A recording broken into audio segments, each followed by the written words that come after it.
دار اسلام سے نکل جاتا۔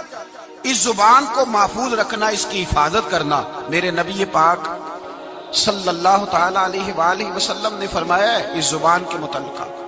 حضور علیہ السلام نے فرمایا تم مجھے گارنٹی دو زبان کی، فرمایا مجھے زبان کی اور شرمگاہ کی گارنٹی دے دو، تم مجھے میرے ساتھ وعدہ کرو کہ شرمگاہ کا اور زبان کا غلط استعمال نہیں کرو گے، تم مجھے گارنٹی دے دو میں تمہارا رسول ہو کے تمہیں جنت کی ٹکٹ دے دیتا ہوں، تمہیں گارنٹی ہے میری طرف سے، اس کا صحیح استعمال کرو، غلط استعمال نہ کرو۔ بڑا شوق ہے لوگوں کو بولنے کا، ہر آدمی تجزیہ نگار ہے، اب یقین کریں ہر آدمی تبصرہ نگار ہے۔ کسی محفل میں آپ بیٹھ جائیں، شاید ہی ہے کوئی آپ کو بولنے کا موقع دے، ایک کی بات مکمل نہیں ہوتی، دوسرا کہتا ہے تجھے نہیں پتا، مجھے تجھ سے زیادہ پتا ہے، تیسرا اس سے زیادہ۔ گھروں میں بحث ہوتی ہے، گھروں میں بحث، یہاں تک حال خراب ہے کہ ابا جی اور صاحبزادہ جی کی بحث ہوتی ہے۔ میرے رسول پاک سید عالم صلی اللہ تعالی علیہ وسلم نے اپنے مومن کو نصیحت کی بخاری شریف میں، فرمایا من کان یؤمن باللہ والیوم الآخر فلیقل خیرا او لیصمت، فرمایا جو اللہ پر اور آخرت پر ایمان رکھتا ہے، حضور نے اپنے مومن کو نصیحت کر دی، فرمایا جو اللہ اور آخرت پر ایمان رکھتا ہے یا اچھی بات کہے یا چپ رہے، یا اچھی بات کہے یا، نبی پاک صلی اللہ علیہ وسلم کا فرمان ہے، حضور نے فرمایا کہ خاموش رہنے سے ذکر بہتر ہے، خاموش رہنے سے، سارا دن بولے جس کا دل کرتا ہے، پر یا اللہ کا ذکر کرے یا رسول اللہ پہ درود پڑھے، یا دین کی بات بتائے یا برائی سے منع کرے، نیکی کا حکم دے، سارا دن بولے، عام اجازت۔ حضور نے فرمایا تیرے چپ رہنے سے اللہ کا ذکر بہتر ہے، اور تیری فضول گفتگو سے تیرا خاموش رہنا بہتر ہے۔ لا یعنی باتیں، مبہم باتیں جن کا کوئی تعلق نہیں، جن کی کوئی ضرورت نہیں، سارا دن ان پر بحث ہے، سارا دن اس پر گفتگو ہے۔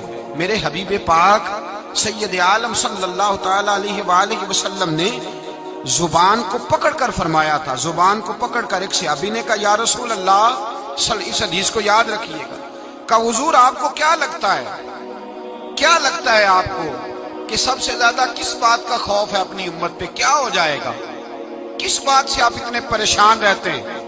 تو نبی کریم علیہ السلام نے زبان اقدس کو ہاتھوں سے پکڑ لیا، فرمایا تمہارے وجود کے اس حصے سے مجھے بڑا ڈر لگتا ہے، یہ جو تمہارے وجود میں زبان ہے نا، چھوٹا سا ٹکڑا، اس حصے سے مجھے بڑا۔ ہمارے استاذ گرامی ایک لطیفہ سنایا کرتے تھے محبت کے ساتھ، اچھا جو لطیفہ خواتین کے حق میں مضر ہونا، مرد اسے رٹا لگا کے یاد کر لیتے، حالانکہ یہ دونوں کے حق میں بات ایک جیسی ہے۔ وہ کہا کرتے تھے کہ زبان جو ہوتی ہے نا یہ نقصان کرتی ہے۔ وہ فرماتے تھے کہ ایک پیر صاحب کے پاس بی بی گئی تو اس نے کہا میرا خامن جھگڑا بڑا کرتا ہے، سویرے لڑائی شروع ہوتی ہے تو شام تک، اور شام کو شروع ہوتی ہے تو جاری رہتی ہے۔ پیر صاحب نے تعویذ دیا، اللہ کے بندے تھے، انہوں نے کہا جب تیرا خامند آئے تو نے یہ تعویذ اپنی زبان کے نیچے رکھ لینا اور دونوں دانتوں سے دبا، جب خامند جھگڑا کرے تو نے دباتے جانا۔ وہ آئی 15 دن کے بعد مٹھائی کا ڈبہ لے کے، کہنے لگی صاحب لڑائی ختم ہو گئی ہے، جھگڑا ختم ہو گیا ہے۔ تو پیر صاحب سے کہنے لگی مجھے نہیں سمجھ آئی آپ نے کیسے جھگڑا ختم کیا ہے؟ تو کہنے لگے بیٹے ناراض نہ ہونا، میں نے بس کچھ دیر کے لیے تیری زبان بند کی ہے، وہ بولتا تھا تو پھر تو بولتی تھی، تو بولتی تھی تو وہ بولتا تھا، تو جھگڑا کیسے، ایک نے چپ کرنا ہے تو بعد میں ختم ہونا ہے نا، تو میں نے ذرا تیری زبان تھوڑی خاموش کی ہے، کچھ بھی نہیں ہوتا۔ خاموش رہنے والا آدمی کا پلڑا بھاری رہتا ہے، یہ یاد رکھے، جو چپ کر گیا وہ بچ گیا، من سمت نجا، حضور فرماتے ہیں جو چپ کر گیا وہ نجات پا گیا، جو شور کرے اس کو بھی لتاڑے، اس کو بھی لتاڑے، اس کو بھی لتاڑے۔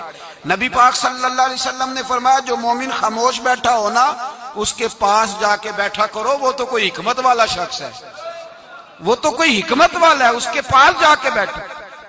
ارادی رائے نہیں، آوارہ خیالی ہو گئی، پہلے غلط سوچ بنانا پھر بیان کرنا، وہ اس طرح کا ہے، وہ اس طرح کا ہے، وہ اس طرح کا ہے، لگتا ایسے ہے جیسے دنیا میں کوئی اچھا رہا ہی نہیں، سارے برے ہو گئے۔ لوگ گفتگو چھیڑتے ہیں، کسی کی عزت محفوظ نہیں رہتی، اور پھر یہ زبان ہماری آزاد خیالی، آوارہ خیالی ہمارے لفظوں کی، اس سے جھگڑا بھی پیدا ہوتا ہے، غیبت بھی ہوتی ہے، جھوٹ بھی نکلتا ہے، جو آدمی زیادہ باتیں کرتا ہے وہ لوگوں کے راز بھی بیان کرتا ہے، وہ بہت ساری خطاؤں کا پتلا بن جاتا ہے. اور نبی پاک سید عالم صلی اللہ تعالی علیہ وسلم نے جب اس کو بیان کیا تو حضور نے فرمایا یاد رکھو، باتیں زیادہ نہ کرو، سوچ کے بولا کرو، تولا کرو تم کیا کہہ رہے ہو، اپنے لفظوں پر غور کیا کرو. یا رسول اللہ صلی اللہ علیہ وسلم اس کی بھی تاکید ہے. تو میرے نبی پاک صلی اللہ علیہ وسلم نے فرمایا کبھی بولتے بولتے بات کرتے تمہیں پتہ ہی نہیں ہوتا، تمہاری زبان سے ایسا اچھا جملہ نکلتا ہے کہ رب تمہارے اس جملے کی وجہ سے تمہارے لیے جنت کا فیصلہ فرما دیتا ہے. اور حضور نے دوسرا پہلو بھی بیان کیا، فرمایا سوچا کرو، بات کرتے وقت سوچا کرو، غور کیا کرو، خیال کیا کرو. کبھی تمہاری زبان سے ایسا جملہ نکلتا ہے، ایسا فکرہ نکلتا ہے، ایسا فکرہ تمہیں نہیں پتا ہوتا تم کیا کہہ گئے ہو، لیکن اس ایک جملے کی وجہ سے رب تمہارے لیے جہنم کا فیصلہ کر دیتا ہے. جہنم کا.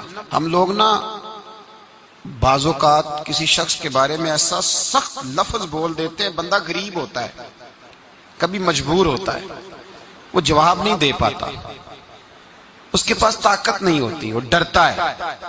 لیکن یہ جو لفظوں کا زخم ہوتا ہے نا، یہ روح پہ زخم لگا جاتا ہے. ساری زندگی بات بھولتی نہیں، ساری زندگی نہیں بھولتی، ساری زندگی. ایک شخص نے مجھے کہا کہ میں بیمار ہو گیا ہوں، فلاں آدمی مجھ سے ناراض ہے، میری صلح کرا دیں، زندگی کا پتہ نہیں. میں نے ان سے گزارش کی، میں نے کہا یار صلح کر لیں. وہ کہہ رہا ہے، کہنے لگے میں آپ کے کہنے پہ صلح کر لیتا ہوں، لیکن جو لفظ اس نے کہے تھے وہ مجھے بھولتے نہیں. وہ جملے میری آنکھوں کے سامنے، اس کو نہیں کہنے چاہیے. اس نے میری والدہ کے بارے میں، میرے والد کے بارے میں، میرے بھائی کے بارے میں، میرے بارے میں، فلاں کے بارے میں، میرے خاندان کے بارے میں، اس کے لفظوں کی وہ کڑواہٹ اب بھی جب وہ سامنے آتا ہے تو وہ لفظوں کی کڑواہٹ مجھے بھولتی نہیں، وہ میرے لیے سہانے روح ہو گئی. اگرچہ بھول جانا چاہیے، حکم شرع یہی ہے، لیکن لفظوں کے اندر جو سختی ہوتی ہے، جملوں کے اندر جو تلخی ہوتی ہے، وہ انسان کو کبھی بھولتی نہیں. وقت گزر جاتا ہے، ہم تھوڑی دیر کے لیے اپنی زبان کو اگر قابو میں رکھ لیں، پابندی لگا لیں، کچھ دیر کے لیے اپنے اوپر کنٹرول کر لیں، تو ہو سکتا ہے بہت ساری روحوں کو ہم گھائل کرنے سے بچ جائیں. میرے نبی پاک سید عالم صلی اللہ تعالی علیہ وسلم نے کبھی کسی شخص کی سخت گفتگو کے جواب میں بھی سخت جملہ نہیں بولا. سخت بات نہیں حضور کہتے، نرم گفتگو کرتے، نرم بات کرتے. اور جب بات کرتے تھے، صحابہ کہتے ہیں شدید. ایک بندہ جمعے والے دن آیا تو چلنے لگا، چلتا چلتا بہت سارے لوگوں کو کراس کرتا آگے آیا. تو حضرت ابو ہریرہ فرماتے میں حضور کے چہرے کے تیور دیکھ رہا تھا کہ نبی پاک بڑے ناراض ہیں اس سے، حضور کے چہرے کے تیور. اور مجھے آج لگتا تھا کہ حضور جلال کریں گے، سخت اس کے بارے میں احکام ارشاد فرمائیں گے. لیکن جب وہ آیا، قریب آیا، تو حضور نے فرمایا چل بیٹھ جا، تو نے بڑے لوگوں کو تکلیف دی ہے، کسی کو تکلیف نہیں دینی چاہیے. کہتے ہیں جملے میٹھے ہو گئے، لفظوں کے اندر جو ہم بات محسوس کر رہے تھے وہ ہمیں نہ نظر آئی. میرے بھائی اپنی زبان کو کنٹرول میں، اس لیے میرے نبی پاک علیہ الصلوۃ والسلام نے فرمایا پہلوان وہ نہیں ہوتا جو کھاڑے میں اترے تو سامنے والے کو گرا دے. پہلوان وہ ہوتا ہے جس کو جب غصہ چڑھے تو اپنے آپ پہ قابو پا لے، اپنے آپ کو کنٹرول کر لے، اپنے جذبات پہ قابو رکھے. درجنوں لوگ کیس لے کے آتے ہیں شام کو علماء کے پاس، تو آپ کسی عالم سے جا کے پوچھیں کہ صاحب صبح کے 20 اور درجنوں کیس آئے، تو کیا مسئلہ پوچھا لوگوں نے؟ تو مسئلہ یہی ہے کہ میں غصے میں طلاق دے بیٹھا ہوں. قابو ہی نہیں ہے. خاتون بات کرتی ہے تو اتنا سخت جملہ کہہ دیتی ہے، اور خاوند کے پاس پہلے ہتھیار موجود ہے، وہ تو کہتے ہیں مجھے ماں بدولت کوئی چھیڑ دیا ہے، مجھے نواب صاحب کو ہی آپ نے کہہ دیا چلو طلاق طلاق طلاق، فارغ، چھٹی ہو گئی. تو یاد رکھیں ہر دو جانب سے جب کڑوی گفتگو ہوگی، جب تلخ بات ہوگی، جب رویوں کے اندر ہم اپنی رائے کا اظہار کرتے وقت جب شد و مد کا معاملہ کریں گے، لمبی نمازیں، آج زکاتیں، عبادتیں. میں مسند امام محمد بن حنبل کا حوالہ دینے لگا ہوں. اگر آپ کی زبان ٹھیک نہیں تو ضائع ہو جائے گا سارا کچھ. اگر آپ کی زبان کڑوی ہے، اگر آپ جی میں منہ پہ کہہ دیتا ہوں، کہنے والے تو کہہ ہی دیتے ہیں، سننے والے کمال کرتے ہیں. سننے والے کمال، میں جی میں نے سنائی ہے 4، وہ کمال کی بات کی ہے تو نے. یہ کس قسم کا تیرا انداز ہے گفتگو کا؟ نبی پاک سید عالم صلی اللہ علیہ وسلم کی بارگاہ میں دو عورتوں کا مقدمہ لایا گیا.